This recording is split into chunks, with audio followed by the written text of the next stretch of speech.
আসসালামু আলাইকুম সবাইকে। আশা করি সবাই ভালো আছেন। আমি আলহামদুলিল্লাহ ভালো আছি। চলে এলাম আজকে একটা নতুন ব্লগ নিয়ে। আশা করি আমার সাথে আপনারা সবাই থাকবেন। তো দেখতেই পাচ্ছেন আমি আমার ওয়াইফ এবং আমার বাচ্চাকে নিয়ে খুব সকাল সকাল বেরিয়ে পড়লাম।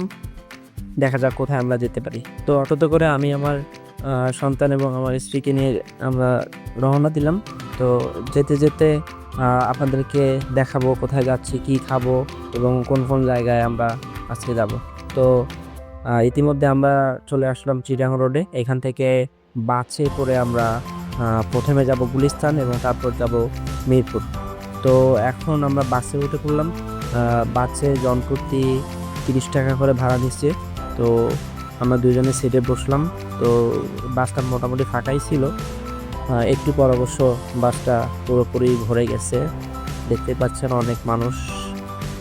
তো এবার আমরা গুলিস্তানে বাস থেকে নেমে পায়ে হেঁটে যাচ্ছিলাম মার্কেটের দিকে। এখানে আমার কিছু কেনাকাটা আছে, দেখতে পাচ্ছেন আমার বউ আমার সাথেই আছে। তো মার্কেটটা আজকে মোটামুটি একটু ফাঁকা, যেহেতু দিনের বেলা আসছি এবং আজকে শুক্রবার নামাজের সময় আসছি, একটু ফাঁকা। তো আমি প্রথমে একটা ট্রাইপড নিলাম, মানে আমার ফোনটা ভিডিও করার জন্য একটা ট্রাইপড কিনে নিলাম। এটা হচ্ছে গুলিস্তানেই পাওয়া যায়। আমার কাছে 200 টাকা নিছে।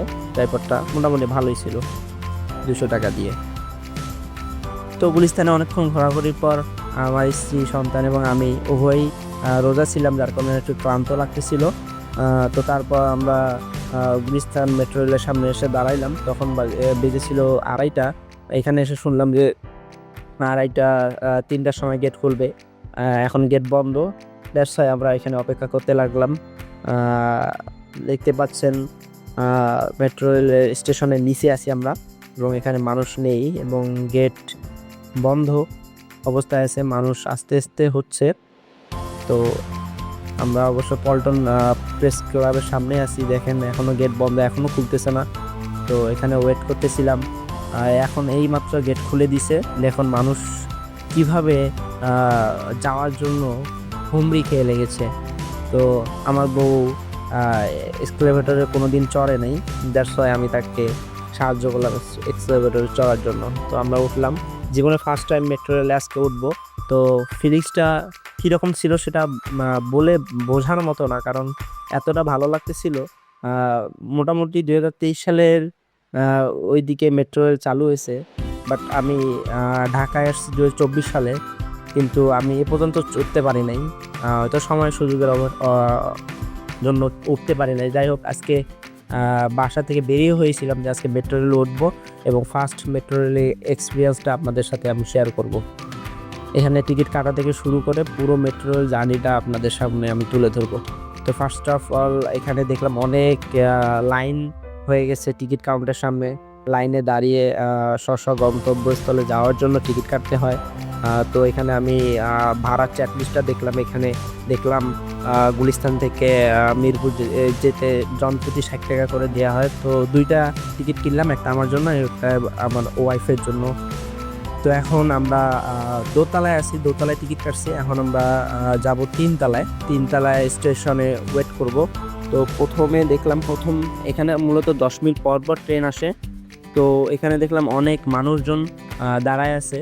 আমার অপোজিটে অবশ্য কেউ নাই, যেহেতু ওই দিক দিয়ে আসবে, ওই জন্য হয়তো কেউ নাই। তো ফার্স্ট ট্রেনটা আসলো, ভাবলাম যে আমার সাথে বাচ্চা আছে, এই ভিড় লেগে যাবে, অনেক মানুষ দাঁড়ায়। তো এই জন্য ফার্স্ট ট্রেনটাতে আমরা গেলাম না।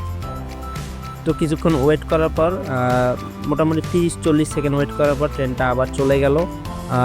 অনেক যাত্রী নিয়ে চলে গেল, মোটামুটি একটু ফাঁকাই হলো। দ্বিতীয় ট্রেনটা আসার অপেক্ষায় আমরা রইলাম। দ্বিতীয় ট্রেন আসলেই আমরা উঠে চলে যাব মিরপুরের দিকে। তো আমরা দেখতে পাচ্ছেন দ্বিতীয় ট্রেনটা 10 মিনিটের আগেই চলে আসছে। তো আমরা উঠে পড়েছি এবং ট্রেনে মোটামুটি ভিড় ছিল, যার কারণে আমরা ট্রেনের সিট পাই নাই, দাঁড়ায় যাইতে হয়েছিল।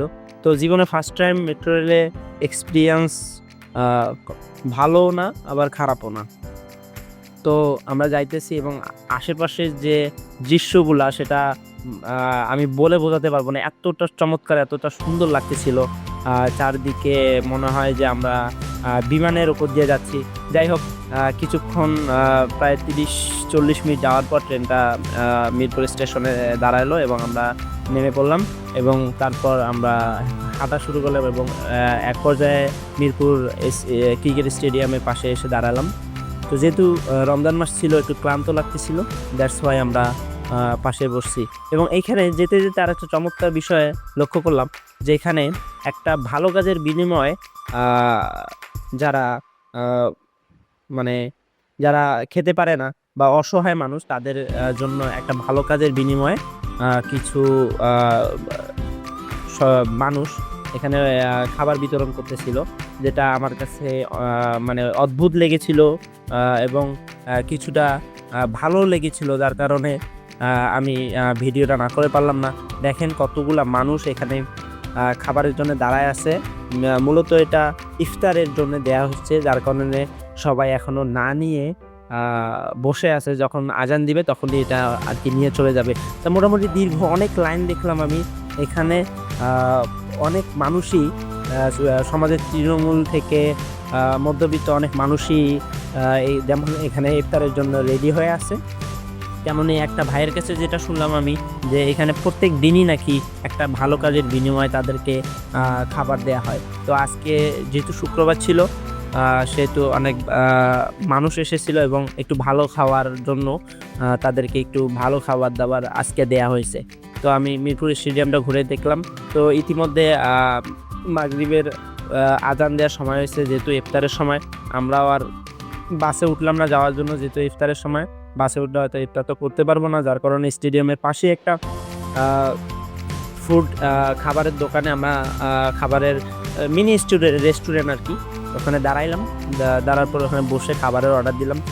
যেহেতু আমরা দুইজনে রোজা আছি এবং সারাদিন অনেক ক্লান্ত শরীর নিয়ে হেঁটেই চলেছি, যার কারণে এখানে বসে পড়লাম এবং আমরা ইফতার করার জন্য এখানে খাবারের অর্ডার দিলাম। তো যেটা নতুন সেলফি স্টিক নিয়েছিলাম, তো এটা দিয়ে একটু ভিডিও করার চেষ্টা করতেছি। এটা ইউজ কিভাবে করে সেটাও হয়তো আমার বেশি জানা না, বাসায় গিয়ে হয়তো দেখবো। দেখতেই পাচ্ছেন আমার বাচ্চাটাকে ওর মা পানি খাওয়াইতেছে এবং সে আমার দিকে কেমন করে তাকাইতেছে। এই যে মূলত এইটা হচ্ছে আজকের মিনি রেস্টুরেন্ট খ্যাত আর কি। এখান থেকে আমরা খাবার অর্ডার দিছি, কিছুক্ষণের মধ্যেই আমাদের খাবার ওনারা আমাদের টেবিলে দিবে, তখন আর কি দেখাবো যে আমরা কি অর্ডার দিছি। সো আমার বাচ্চাটাও সারাদিন আমাদের সাথে ঘুরে অনেক ক্লান্ত, কিন্তু তার মধ্যে আমি এতটুকু ক্লান্ত দেখি নাই, কারণ সে যেখানেই যাচ্ছিল সেখানেই অনেক হাসি খুশি ছিল। একটু পর আমাদের খাবার দিবে, আমার দেখতেছি। তো দেখতেই পাচ্ছেন এখানে আমি অর্ডার দিছি গরুর মাংস এবং মুরগির রেজালা। তো এখানে পোলাও ছিল, খিচুড়ি ছিল। মোটামুটি খাবারটা ভালোই কোয়ান্টিটি ছিল। তো তারপর একটা পানির বোতল নিয়েছিলাম এবং একটা স্যালাইন নিয়েছিলাম, যেটা শরবত হিসাবে পরবর্তীতে আমরা খেয়েছিলাম। যেহেতু সারাদিন অনেক হাঁটাহাঁটি করছি, শরীরে পানি শূন্যতা দেখা দিছে, ওই জন্য একটা স্যালাইনও নিছি। তো তারপর খাওয়া দাওয়া শেষ করে আমরা এখন বাসার দিকে রওনা দিলাম। একটা ইজি বাইকে চড়ে আমরা যাচ্ছিলাম আর কি মিরপুর 1-এর দিকে, যেখানে বাস স্টেশন, সেখানে গিয়ে আমরা বাসে উঠে বাসার দিকে রওনা করব। তো আশা করি আজকে সারাদিন যে জার্নিটা আমাদের হলো, এইটা আপনাদের কাছে অনেক ভালো লাগবে এবং আমি দেখানোর চেষ্টা করেছি। আমি প্রফেশনাল ব্লগার না, কিন্তু আমি শুরু করেছি। আশা করি সবাই আমাকে লাইক, কমেন্ট, সাবস্ক্রাইব করে পাশে থাকবেন।